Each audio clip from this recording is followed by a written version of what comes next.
2020. A year to what? Remember? Forget? While reflecting on the year, this question arose in my mind. What would I say? Globally, this year has not been great. Many lives were lost. In America, social unrest exploded onto the streets. Normalcy seems to be extinct. But is that a bad thing? In my own life, this year hasn't been as bad as it has been for others. I lost a lot of weight. I gained some amazing friends. I've made incredible memories. But all of these things are outcomes. They were each caused by pain and heartbreak. Spiritually, the year hasn't been great. If I could describe my walk this year, this is how I would do it. I began the year by walking with God and allowing Him to work through me. Then I abruptly turned and spat in His face. Like a child, I closed my eyes so I wouldn't see His reaction. But when I finally realized what I was missing, I looked. And what I saw was incredible. I saw God standing there with His arms open, ready to share His love with me. Now, why would I tell you this? This image will help you understand how my walk changed throughout the year. I started the year in need of rest. I'm a people person, meaning that God has created me to be most efficient when around others. I enjoy others' company, and I want others to enjoy mine. Since God knows how He created me, many times God will share His love through me to others. I love that He does this. He uses one of my strengths and adds His miraculous love to it. However, as the year began, I started to become selfish. I needed to be filled up by the Lord, and there's nothing wrong with that. But when quarantine came around, I took the opportunity to walk away from my responsibilities. Instead of resting in the Lord, I soaked in my own desires.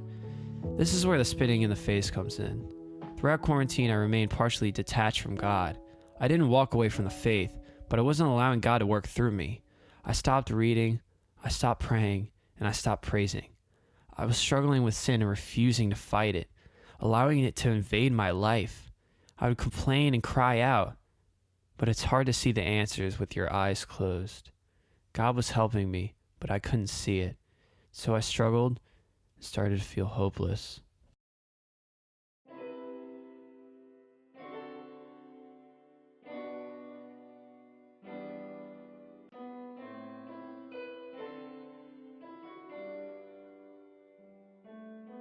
School started back up in August. I had just gone to a church camp in Disney World, so life wasn't looking too bad. However, I was still in need of restoration. I slowly got back into a routine. Seeing people that were hurting at school was made so obvious by the Holy Spirit. This is when I began to open my eyes.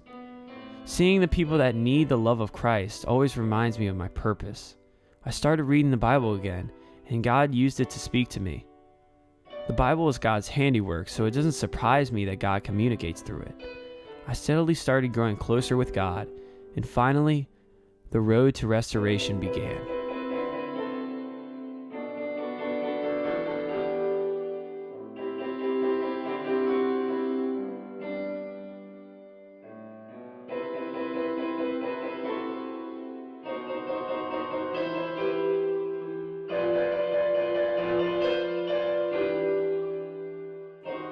In 2020, people entered my life that I would never have thought to be friends with. God loved me, and I reflected that love, not by my own power, but by His. When there is a light that is infinitely bright, it seems unlikely that it wouldn't shine through everything that it is focused on. Jesus' love is that light. I began to pray that God use me for His glory, and sure enough, He did. He knew that there was someone in need, and He used me to help. And now that person is a close friend. So now what? Did the story end with a happy ending? No. Not because it's sad, but because it's not over. I am still sinning. I am still human, but that doesn't stop God from using me. Jesus' blood has made me pure, and that's all that matters. This fact made restoration possible. Denial of oneself and acceptance of Jesus' sacrifice is so important in the Christian walk. Jesus made all believers right with Him on the cross. So why ever think less of yourself? And that's where my year ends. I've matured in my faith.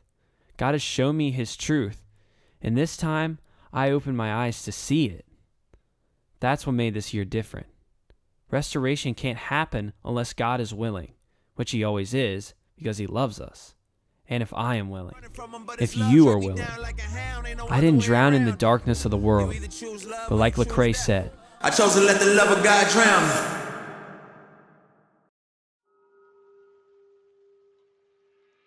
So what about next year? What will 2021 bring? New experiences? No matter what, God will be with me, and that's all that matters. So, should 2020 be forgotten or remembered?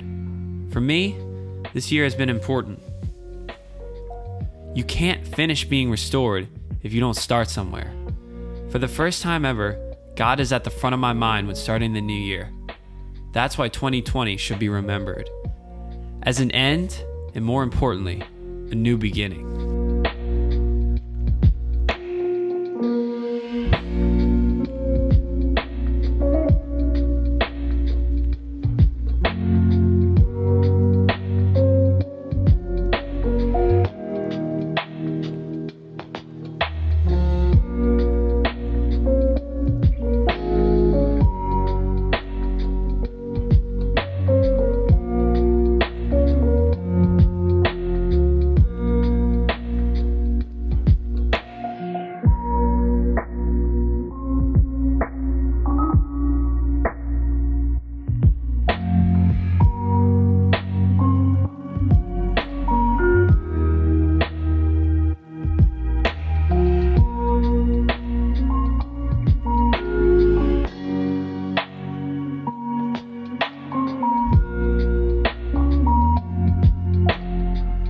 What's going on, guys? SlowBrogan here. Woo! Woo, woo, woo, woo, woo,